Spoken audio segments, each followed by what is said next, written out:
Hey racers, what's going on? Happy Wednesday and Happy New Year. Hope you guys had an awesome night last night and a great New Year's Day so far today. I went and played in the snow a little bit this morning and now I'm home to talk to you guys. So Monday, I talked about hamstring injuries and what can cause those injuries. What I wanted to talk about today is what actually works and what doesn't actually work to address these hamstring injuries. A lot of times when we get injured in general, we want to stretch, we want to rest, we want to ice. And yes, those things do have their time and place, but at the end of the day, those don't really work for treating muscle strains. And essentially, the last thing you want to do when you have a muscle strain of any sort is stretch it. Essentially, when we strain a muscle, it stretches itself in an excessive amount. So a muscle strain, muscle pulse, very similar muscles, and then the ultimate is a muscle tear. We don't want to stretch something that is already overly stretched. So when we get those pulls, naturally that muscle then tightens up. It's just what's going to happen. So your natural inclination is to stretch it. But that stretching can actually cause more damage, or if not more damage, prolong the recovery time. So first and foremost, don't stretch these. Stop stretching them. Not good for them. Now, rest. Yes, we want to rest for a little bit. But if that is the only thing you are doing, that's not going to help matters, because it's going to calm down, it's going to feel great, and then once you start going out and attempting to use it again, running, and especially if you start to do any speed work, it's going to come right back again. So that rest is an okay thing for a couple days if we really need to calm things down, but rest with no other treatment of any sort is not going to do it for you. So what actually do we need to do in order to calm these things down? So yes, this is a clinician side of me, but essentially proper therapy, proper rehab is essential.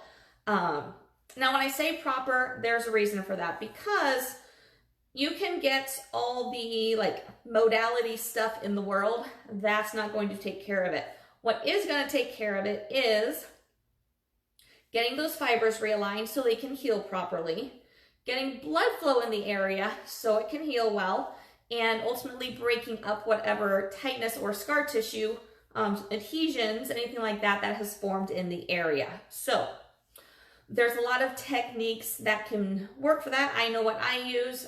There's a lot of other therapists that do other methods, but ultimately that is the goal with therapy or with any sort of hands-on manual work, is realigning those fibers, breaking up adhesions, and bringing blood flow for healing.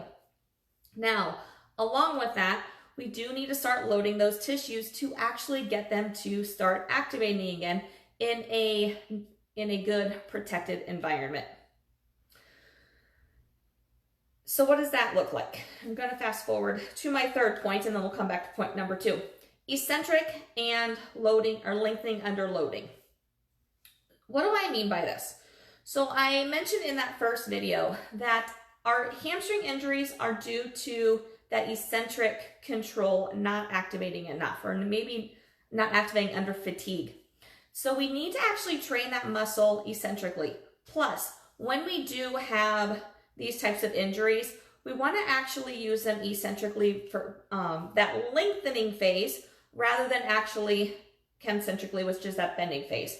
So we want to think about the knee straightening and controlling that is eccentric. The knee bending is concentric, to kind of give a good explanation there.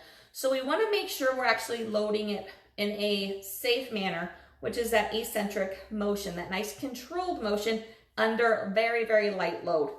And other things like lengthening them. So we're thinking RDLs and anything that we can do to lengthen it, and then with some loaded tension on it. So that's essentially how that beginning retraining needs to start. Now,